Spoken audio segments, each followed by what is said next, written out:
Hello दोस्तों, मेरा नाम है विभव और आज की इस वीडियो में दोस्तों हम डिस्कस करेंगे आपके क्लास 12th के फिजिकल एजुकेशन बुक के unit number 1 management of sporting event को।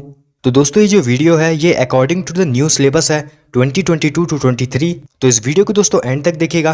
तो चलिए स्टार्ट करते हैं इस वीडियो को। तो दोस्तों सबसे पहले हम देख लेते हैं कि इस चैप्टर में हमें कौन कौन से टॉपिक्स को कवर करना है। तो जैसा कि दोस्तों आप देख पा रहे हैं कि इसमें 3 टॉपिक्स को दोस्तों हमें कवर करना है। सबसे पहला टॉपिक है दोस्तों आपका functions of sports event management, जिसमें हम देखेंगे planning, organising, staffing, directing and controlling को।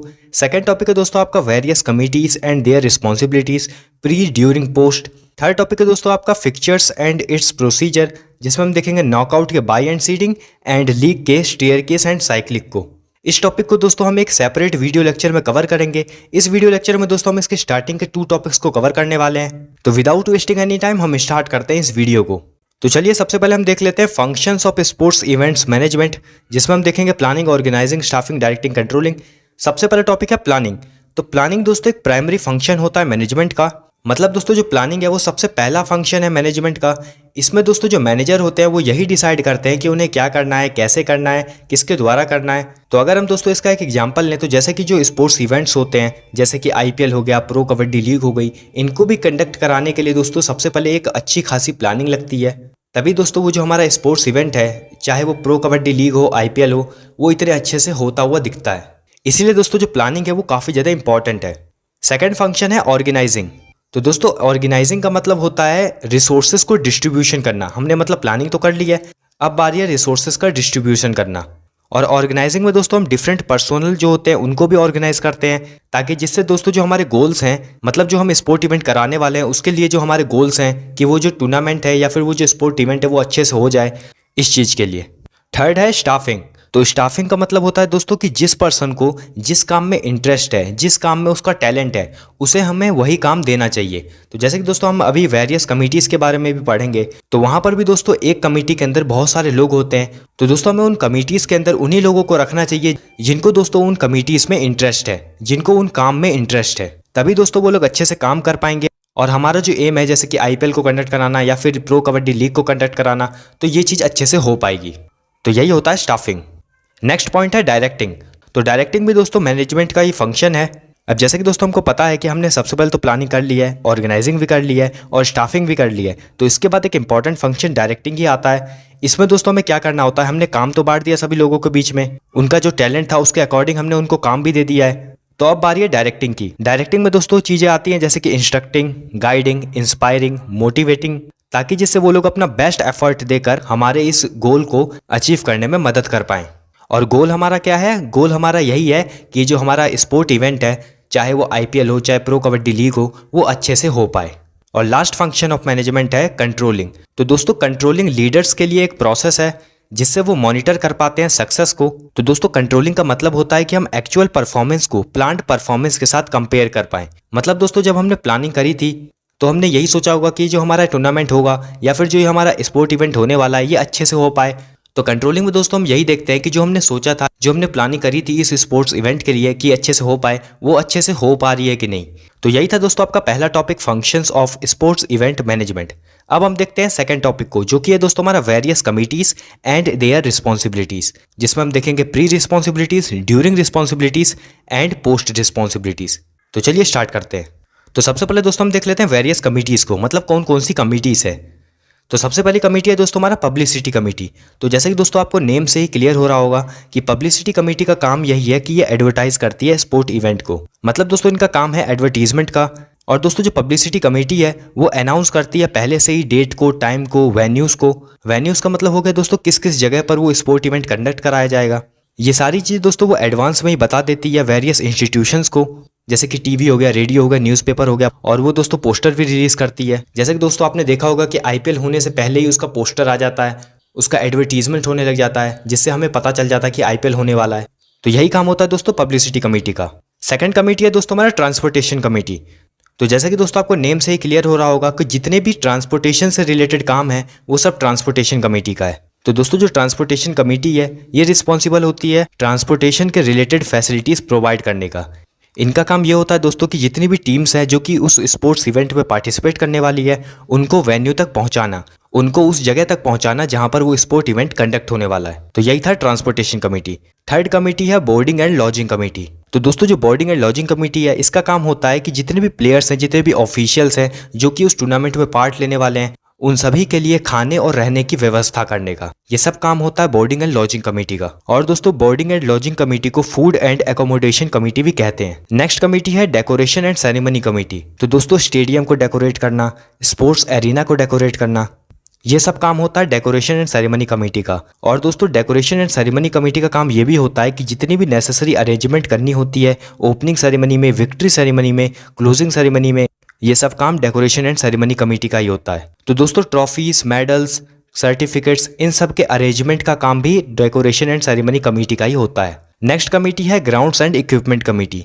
तो दोस्तों फील्ड को प्रिपेयर करके रखना, ग्राउंड को प्रिपेयर करके रखना उस स्पोर्ट्स इवेंट के लिए, जैसा कि आप इमेज में भी देख पा रहे होंगे, ये सब काम होता है दोस्तों ग्राउंड्स एंड इक्विपमेंट कमेटी का। और दोस्तों इस कमेटी का काम ये भी होता है कि जितने भी इक्विपमेंट है उस गेम से रिलेटेड, जिस चीज का स्पोर्ट्स इवेंट है, उन सभी चीजों का अरेंजमेंट करने का काम भी ग्राउंड्स एंड इक्विपमेंट कमेटी का ही होता है। नेक्स्ट कमेटी है committee for refreshment and entertainment.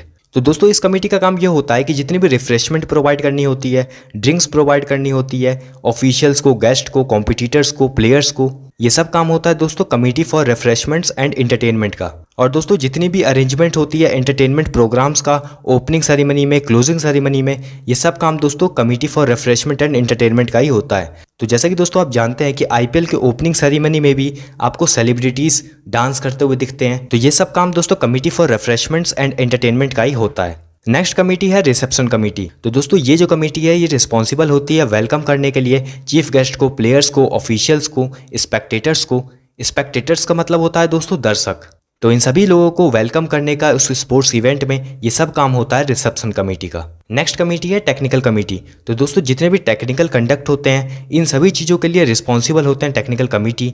और दोस्तों वेरियस ऑफिशियल्स जैसे कि रेफरीज, जजेस, स्टार्टर्स, अंपायर्स, टाइम कीपर्स, इन सभी लोगों को सिलेक्ट करने का काम भी टेक्निकल कमेटी का ही होता है।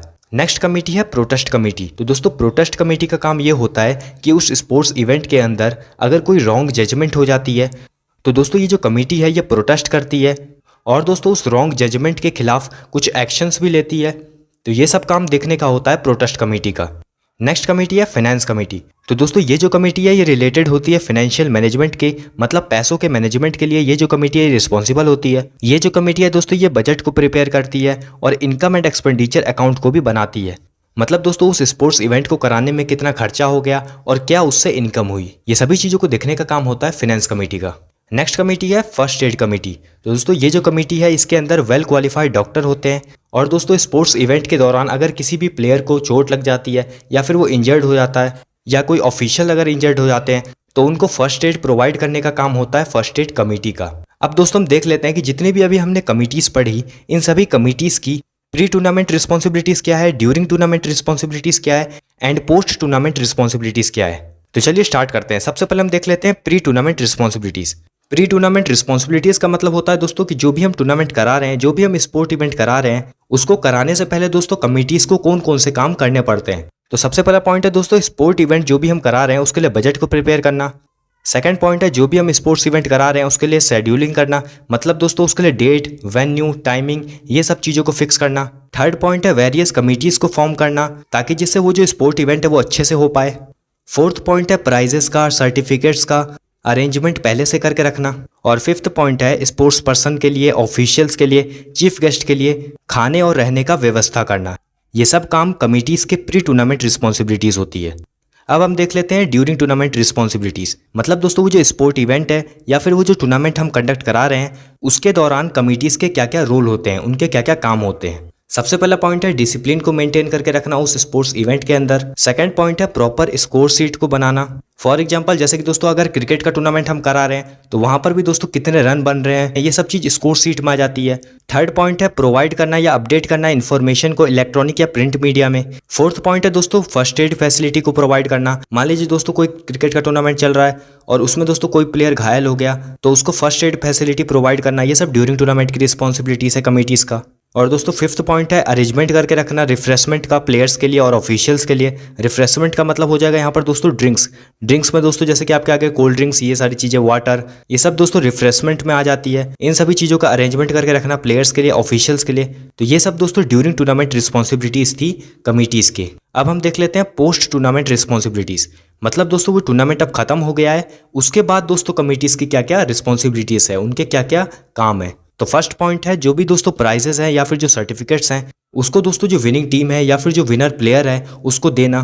सेकंड पॉइंट है दोस्तों डिटेल्ड रिजल्ट को और जो नेसेसरी इन्फॉर्मेशन होता है उसको मीडिया को प्रोवाइड करना। थर्ड पॉइंट है दोस्तों ऑफिशियल्स के और जितने भी लोग उस टूर्नामेंट से जुड़े रहे उन लोगों की दोस्तों पेमेंट कराना। फोर्थ पॉइंट है दोस्तों एक रिपोर्ट तैयार करना कि कितना खर्चा हुआ उस टूर्नामेंट को कराने में। ये सब काम दोस्तों पोस्ट टूर्नामेंट रिस्पॉन्सिबिलिटीज होती है कमिटीज का। तो यहाँ पर दोस्तों हमने इस यूनिट के दोनों स्टार्टिंग के टॉपिक्स को हमने कवर कर लिया है।